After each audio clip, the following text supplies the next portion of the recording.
Hello, all, and welcome or welcome back to another Vanilla City Skylines tutorial episode. My name is Kodiak, and this is episode 6, I think, of the tutorial series. Maybe it's episode 7, I'm not too sure. And today we've added another new DLC. So I've actually added quite a few DLCs, but before we get to all of that, we have a name for our city. And as voted by you, the city is named Frankton. If you want to vote on future names, please make sure to check out the community tab on my YouTube channel. Now, today we added quite a few new things to the game. A lot of them are content creator packs, so I added every single content creator pack I own.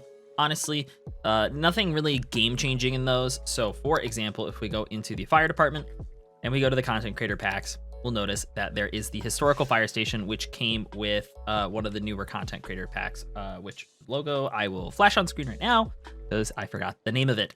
However, it adds some really cute cities that are kind of more lakefront, historical lakefront town looking assets, and it added some smaller service buildings, which is why I picked it up, because I actually thought it was quite useful compared to a lot of content creator packs, which are just more aesthetically different. These are actually like, I mean, this fire station is 2x3 compared to your normal one, which is 4x3. So definitely changes things a little bit. This one only has a capacity of fire engines as 4, whereas the normal one is 6. It's just slightly smaller. Maybe if you're building a smaller community or a smaller area, it might be more beneficial for you.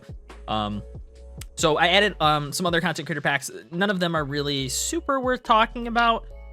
We might use some assets from that. If you see something and you think, hey, I don't have that, please feel free to ask in the comments where that came from, and I can gladly help you with that. So we have the name Frankton. I added some content creator packs, and we added another DLC. Now, I like to think of DLCs in 2 different categories in this game. So there's like big game-changing revolutionizing DLCs that really kind of fundamentally change how the game is played. So Park Life is one of those where it fundamentally changes how you build parks, or like you don't just plot parks, you can actually build a whole area for parks, right? And then there's I don't really have like names for these categories, but there's like another minor DLCs, I guess is what I would call them, that kind of just add more assets and different kinds of development tools. So for example, we added the After Dark DLC, and the After Dark DLC adds bike lanes. The After Dark DLC added a bunch of other things, such as new districts and some unique buildings, some parks, some service buildings. However, it's nothing revolutionary or game-changing. Nothing really changes too much about the game. It just adds some new items to the game that you might find super useful. So if you are playing on the Nintendo Switch, I believe After Dark is included in the base game. So so is Snowfall, I think. So these are items that you've probably always had.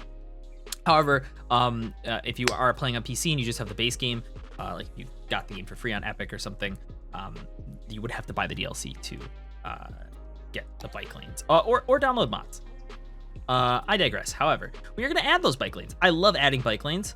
While I don't rate After Dark DLC super high, because you can get bike lanes on PC using mods, actually, you might even need After Dark DLC to get some of those modded roads, but I digress.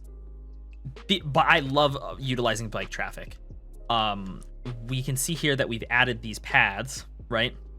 Well, bike traffic could use this entire road and use it as a straight shot.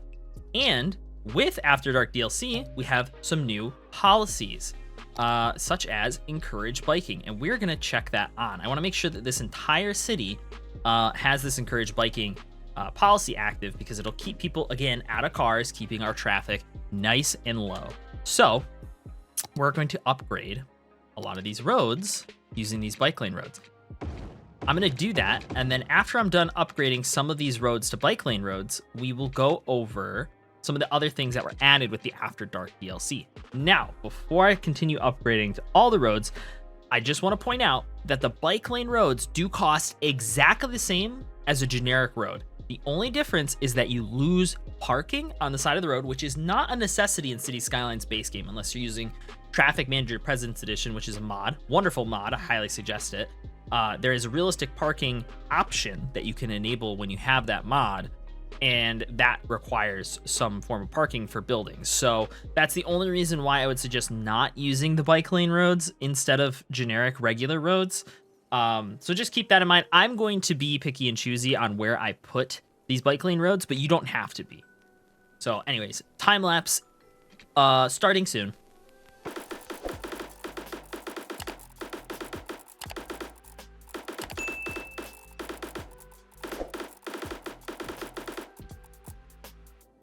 Okay, and I think that's where I'm going to upgrade my roads. I don't think I'm going to upgrade the rest of them. I don't want all of them to not have parking. I kind of like the aesthetic look of having parking on the side. There's also other road types, like we can do 2-lane road with trees.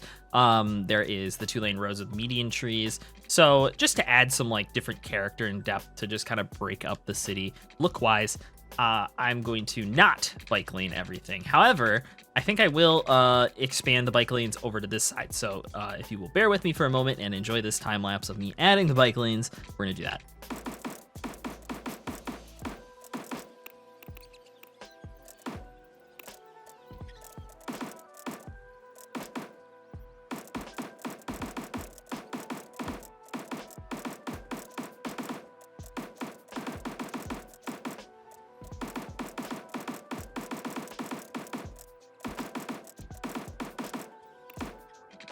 I noticed this road wasn't upgraded when I was editing this one of the other videos the other day, and I keep forgetting to upgrade it, so I'm glad I finally got to that. So here we go. Here we are. So this is all the roads that I wanted to add with bike lanes. I purposely left some with parking just to make sure that we had the option to upgrade those to something else, because I really want to make sure that we have good bike lane infrastructure. So we can bike across right here. We can bike across, you know, maybe a little bit more right here, huh? Get a little funky with it. Put some more right there, connect that up, boom, there we go. So lots of cross traffic. Anywhere where I had pedestrian paths, I wanted to make sure that I had that. If you are looking to potentially, like, let's say, here's a really good example of something we could potentially do. So let's say we wanted to add a crosswalk right here. I'm not saying I do, but let's say we did, right? And we wanted it so that way if somebody was over here and they wanted to walk all the way over here to the zoo entrance, they could do that. Well, they won't cross right here. In fact, they'll have to walk all the way down to here to cross, and then at that point, they're just gonna walk down the road. So if this was like a longer grid, there was no crossing, how would they get to this? They can't. Well, there's a way around it. This is a little pro tip for you guys. If you take a road, like let's say this 2-lane road, and we build it out to there, so we turn on all our snaps, we build it out to there, that creates a node there, obviously, as we know from previous episodes. And then let's say we take the bike lane, any other road, doesn't matter which other type of road. You could do 3-lane one-way. I mean, like, you wouldn't want to do one-ways because, you know, but let's say we do this road with median trees, right? And we create that, boom, crosswalk. As long as you're changing the road type, it will generate a crosswalk. If you're playing on PC, you can use node controller or node controller renewal. I don't remember what the first mod's name is. The generic node controller mod, but you can actually manually add crosswalks. So if we wanted it so you could walk all the way across the city, you can just force a crosswalk. However, if we were to take this road and turn it back into a normal road, there's no crosswalk here now. Pedestrians will not cross. They will have to go down to the intersection to cross. So something to keep in mind if you want to try to like force pedestrian traffic somewhere, you can do that. So we're gonna destroy that. We're gonna grab our bike lane and we're gonna rebuild the bike lane road there. So there is no problems. So let's go over, before I upgrade all the rest of these roads, which I will probably do off camera because these are just gonna be regular roads when I upgrade them. Let's go over the rest of the things that I added with the Parks Life DLC. So there were some park buildings that were added. If we go over here to which one is it? Tourism and Leisure tab. The Tourism and Leisure tab is added with the Parks Life DLC, and all of these parks are added. So a lot of them are coastal. So we have this fishing pier, fishing tours. These go on the water. They do have to be within a close radius of a road. So if we wanted to place these like up over, oh gosh, do we have any coastline? Yeah. So if we wanted to place it over here, it would probably yell at us and tell us that there's not a road close enough, just like that. Notice how it's telling us there isn't a road close enough. However, if we wanted to place it right here, it's close enough to a road and it won't yell at us. So keep that in mind when you build those. These will also snap to key walls. We haven't really gone over key walls yet, and we're not going to be placing any of these parks right now anyways, but when we do, I'll explain how key walls work. Where they have flood walls, key walls, and then we also have deep canals. You can just place them and they'll snap right to key walls. So keep that in mind. So those are all the parks that are added to it. There's a skate park, which is a wonderful asset, along with the riding stable. I think they just add a little diversity to the in-game parks. So we have some service buildings that were added to the game with this update as well. So not only do we have, so we obviously have the bus depot, but we now have the bus station. The bus station is a fantastic asset. You can plop it down and then you can make bus lines all start and end at the bus station, which is great. Really good for organizing your bus routes and like potentially having them all connect and have a good transit hub for that. There's some other ones that are locked behind our population limit, so can't show you all of them right now. However, well, they'd be black. I could show you them. However, we did unlock the taxi depot, which is something that was added. I personally don't like the taxi depot. If you want to add it, feel free to go for it. I just think that taxis are pretty subpar and suboptimal form of public transit in this game. So I would just suggest not adding them. It does also add the prison, which we don't have unlocked yet because we're not at our population limit. The prison is a correctional facility to transform criminals into law-abiding citizens. Police stations have jails to hold the criminals for a short time, but prisons are needed to rehabilitate them. So basically this will help reduce your crime limit. It rehabilitates the prisoners that go into your jail. So eventually your jail cells will fill up and they can send them to the prison, and then they will reform them, and then that citizen will, in theory, no longer commit crimes once they are released. So that's how the prisons work in this game. We also have unique buildings that come with this under the tourism and leisure tab as well. So we have the casino, the driving range, the fantastic fountain, the luxury hotel, and the zoo. These are just unique buildings. They're like nice parks. You can probably find places for them. Obviously we have Park Life DLC, so the zoo is a little suboptimal, but there's some other cool ones. I think the driving range is a really fun asset, and so is the casino. So keep all of those in mind when building your city. And then obviously I've already gone over the bike lane roads that were added. There was also some bus roads that were added. I believe this bus 4-lane road with bus lanes was added with this update. However, a lot of bus roads were added as part of a free DLC recently. Some of these other roads might have even been added with that as well. So if some of this stuff isn't relevant, just know that it was added to the base game for free by Paradox with one of their newer updates, which they do every single time they drop a DLC. They add a free update with it for all players. So keep all that in mind. So those are some of the cool things that were added with After Dark DLC. After Dark was the first DLC added to Cities Skylines. The other thing that it added is if we go under the Districts tab and we go over here to Commercial Specializations, you'll notice that there is, well, the Commercial Specialization tab exists, first off. Secondly, we've added the Tourism Specialization and the Luxury Specialization. Not a high enough pop to use Luxury yet. Luxury Specialization, Leisure Specialization. Leisure Specialization is a district specializes in leisure activities and have more vibrant nightlife and many options for daytime and relaxation as well. Causes noise pollution, and commercial zones are active 24/7. So if you remember from one of the earlier episodes, I said don't play with day-night cycle on. However, if you do play with day-night cycle on, two things to keep in mind. One, where is it? Under budget, you do have to make sure that you're using the night slider then. You don't actually have to touch the night slider if you have day-night cycle off, so don't feel like you need to fiddle around with that one. But if you are playing with day-night cycle, that does need to be compensated for.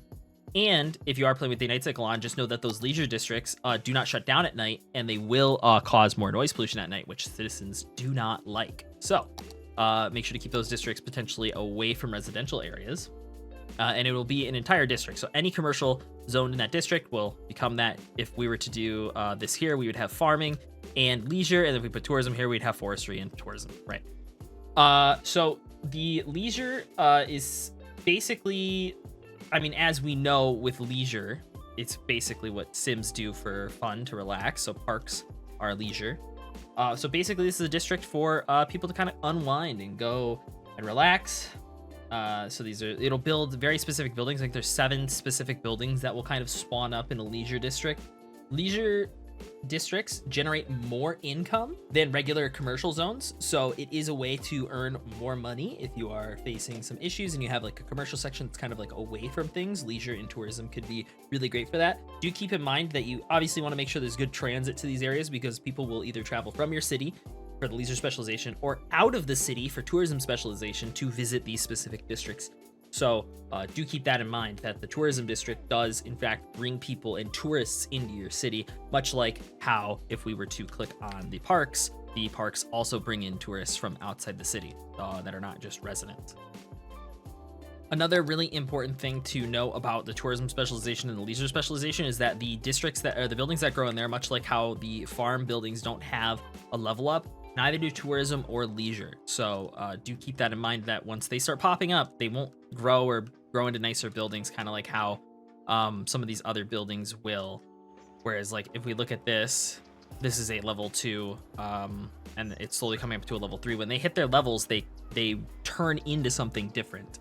So they don't do that with the commercial and leisure buildings. So something really important to think about when developing your city is that if you don't like the way that looks in that specific area, might not be the best place for it. I will leave a link to the Cities Skylines wiki page for the After Dark DLC if you guys are curious about any other things that were added with it. The wiki is a really good spot to look at DLCs and see if you like them. After Dark's not the first DLC that I would suggest for people to buy. However, the bike lanes are really useful and I want to start utilizing them. So we're going to add it. We've added it. I'm going to fast forward a little bit and upgrade these roads, and I'll be back. Okay, now that I've upgraded all of the roads, I am going to do one last thing here. I'm going to make this road all bike lanes because it wasn't before, and I kind of wanted it to be. I didn't add really any bike roads along the coast. I'm going to upgrade all this as well while I'm talking, because I honestly I have a feeling we're going to need some parking depending on how I develop the coastline. So I want to leave that open, and so that way like we're not planning our traffic based on people utilizing the bike lanes around the edge if we like need to remove them, if that makes sense. So I'm just gonna leave that as generic roads and not upgrade them, but I do want to utilize all these bike lanes, so we are gonna leave that as is. So looking great. Let's upgrade. I think it's time we finally start upgrading our industrial areas roads. This will make traffic move a bit faster. You might even see some businesses get happy faces. You know, they don't like being on dirt roads. It's probably not great for the semis or the industrial vehicles that drive up and down them all day. You know, dirt does not good things to cars sometimes. So we'll give them all paved roads as well. So all that's upgraded. We have the encourage biking policy enabled, and we will start seeing some more cyclists in our city. We can actually go into city statistics now. If you hit escape, come to this tab, you can learn all sorts of stuff about your city. We now have we have cyclists down over here, and we're at 0 right now. So we can actually see how many people start actually using the bike lanes to get from point A to point B. And as we already know, because I've said it previously, once notice how he was walking and then he got on his bike and now he's in the bike lane. And that will really just help with just general traffic flow as well. So really great stuff. Love the bike lanes. It is the best part, I believe, of After Dark, and probably the primary reason why I would even suggest it. There's really just not too much to After Dark overall. So it is in this subcategory of DLC packs that's more, just adds a couple quality of life assets that aren't really like essential or game changing. So figured out this would be a good episode to add it as we kind of are expanding out this residential area.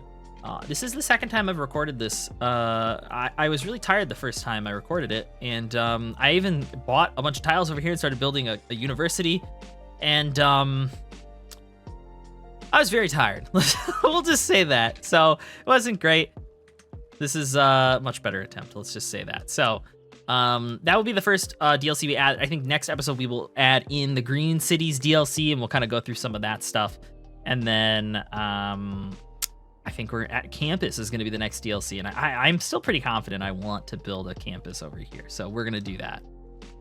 Anywho, we need to start zoning, and it looks like we need some more industry. And as we know, we don't want to expand too much in the farming or forestry side of things because we don't have, I mean, everyone in our city is hopefully going to be or is educated. So we want to kind of rely on industry like the generic industry that will, once leveled up, actually be able to support more higher educated people. If we look at this, educate more citizens to build up them to upgrade. These don't get that. So I want to primarily focus on actual core industry. So I'm going to expand that by building out more of these. I'm going to leave these spaces for these roads open so that way we're not destroying buildings as we expand more. Because I'm sure I'm going to want to build a road that goes down this direction. So we'll leave that open for now. And we're going to put that on 3 times speed. We're going to start zoning out some more residential. Remember, we're going to build a zoo in here at some point, so we're going to leave that open. Our next milestone is at 5,500. So there's certain points in the game where you'll kind of just hit, I don't know about a wall, but you'll kind of just reach a point where it's like, you don't really need to build anything, you don't need to buy anything. You're kind of just zoning, and you're kind of just watching your city. And it's really kind of therapeutic for me, at least, to just kind of sit back and watch the city grow. Expand as it needs. I want some more industry, so we'll give it to them. We won't ever put a road there, so we can develop over that. I will give them a little bit more farmland. Had a bit more lumber, just to kind of meet demand. Sometimes you just need to get up, stretch your legs, grab yourself a nice carbonated beverage. That's kind of one of the plus sides of Cities Skylines, is it doesn't require your constant attention to really kind of function.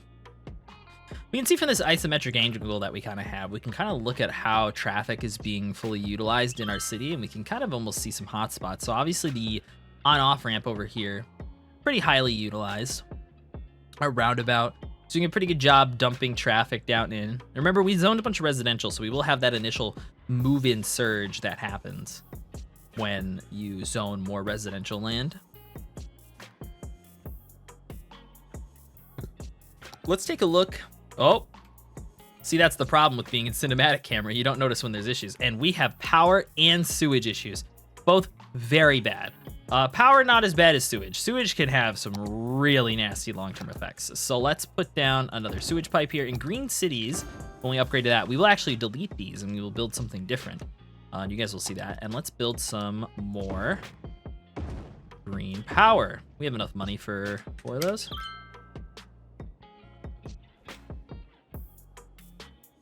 We also need some more fresh water.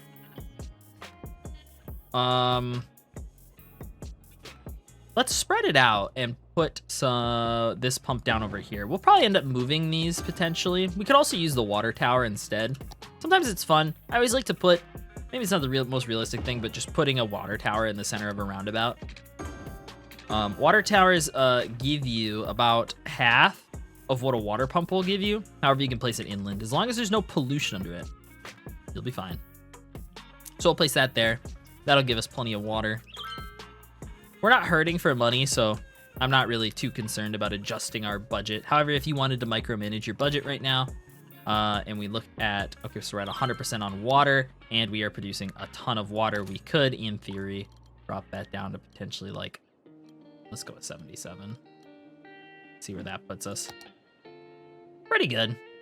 But it also will lower our sewage, so another thing to keep in mind. We'll expand that all the way back up to 100, because I'm just, it doesn't seem vital to me to micromanage something like that.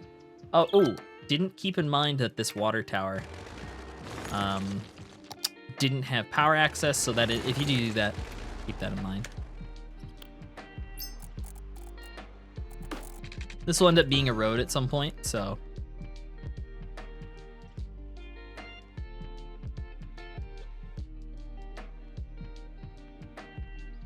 Now we got more spaces to zone some more industrial traffic. Our landfill is getting full. We might have to build a second one before we actually fully expand the city. So I've added some more industrial. They were asking for it. Ask and you shall receive. You guys remember my zoning tips from before? Always make sure that you're not zoning any like 1x1 areas if you want them to look maybe a little bit nicer. This might actually grow in a 4x4 house rather than a bunch of singles. That wastes a ton of space. Yep, there we go. So we're about 500 population away now from hitting our goal. When we hit this next milestone, we will unlock high density. And as I've said previously in other episodes, that I want this area to be a high density area. So we might start rezoning, which will be fun. So we have room for some more commercial. Let's put some down over here and over here. This road will be able to support high density traffic. We might even upgrade this to a 4-lane road at some point. I might even do it right now.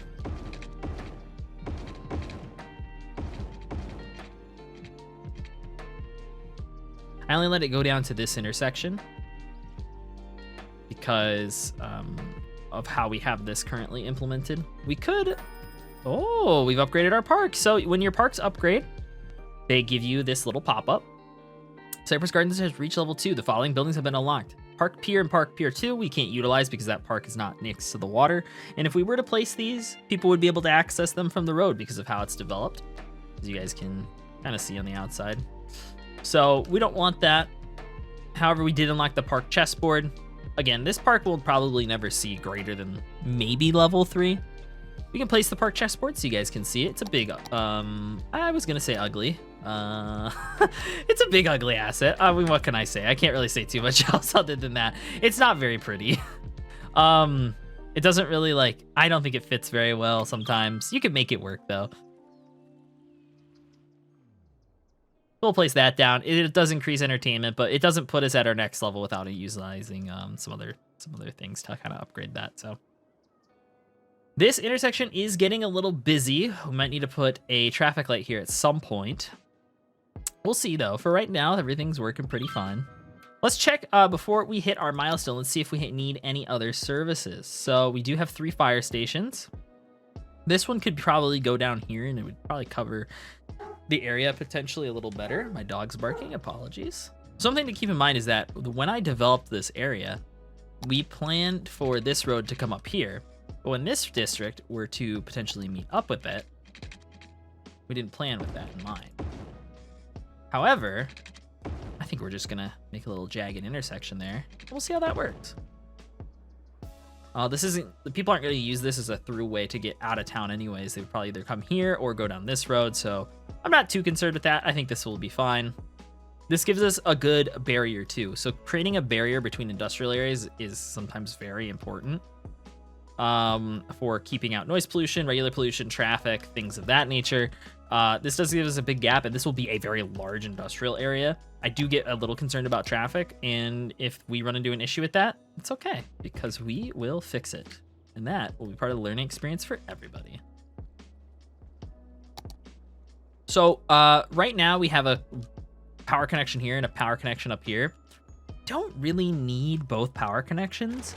If we had natural disasters enabled, which we don't yet, it would be pretty beneficial to do that. However, we don't. So I'm going to just destroy that one. It's non-essential. That gives us a little bit more room to apply some more zoning. There we go. Now we could put bike lanes through here. That would provide a pretty nice service to the people who live and work in this area. However, we're gonna leave that open because eventually I'd like to upgrade these to industrial roads with the Industries DLC. So that was weird. It was flashing. Anywho, we were looking at city services.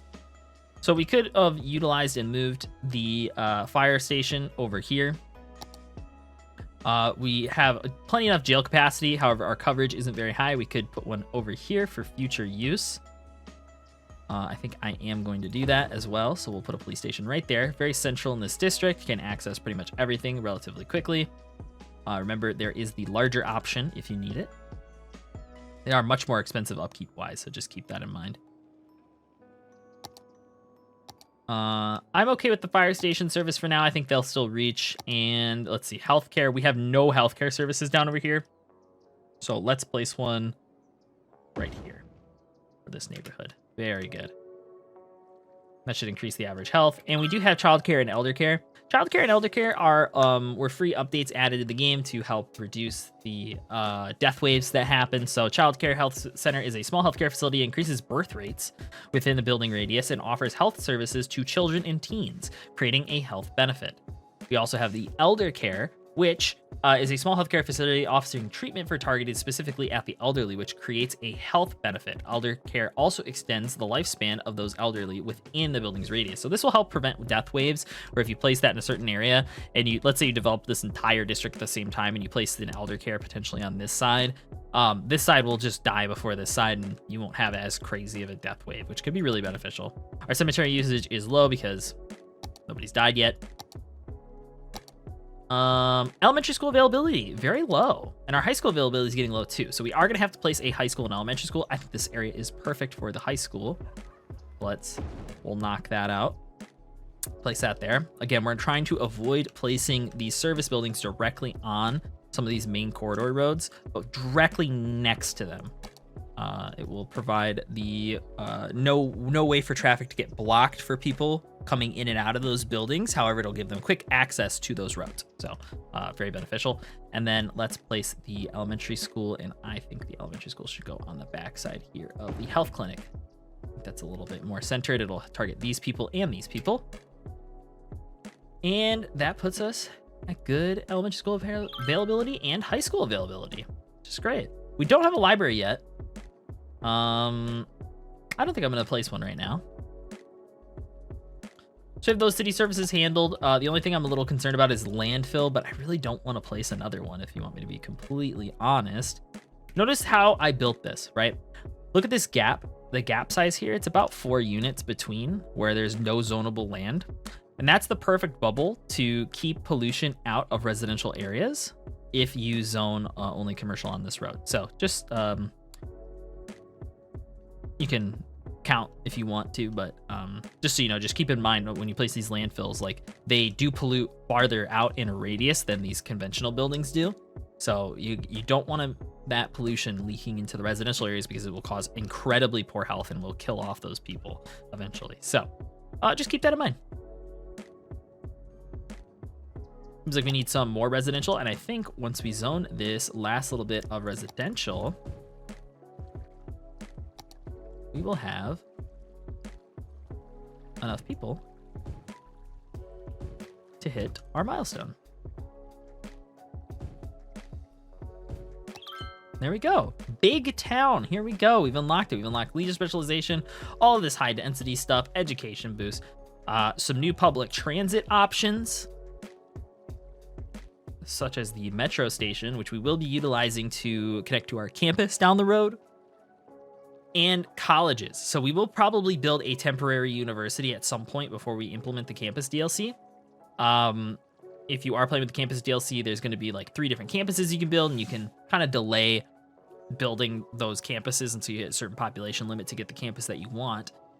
Each different type of campus kind of provides different buffs, which is why you might want to wait till later to get the buffs that you want potentially.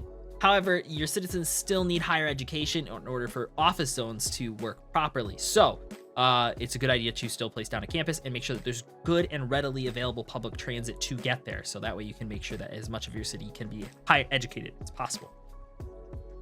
So that will probably be it for this episode. I want to thank you guys for watching, and I'm glad that we finally named the city of Frankton. We've upgraded our roads, and things are going well. I hope you guys have learned something. If you guys have learned something that you haven't heard before in a potential other Cities Skylines tutorial video, or you just didn't learn from playing the game yourself, something you want to learn, please let me know in the comments. Name suggestions for districts, anything like that.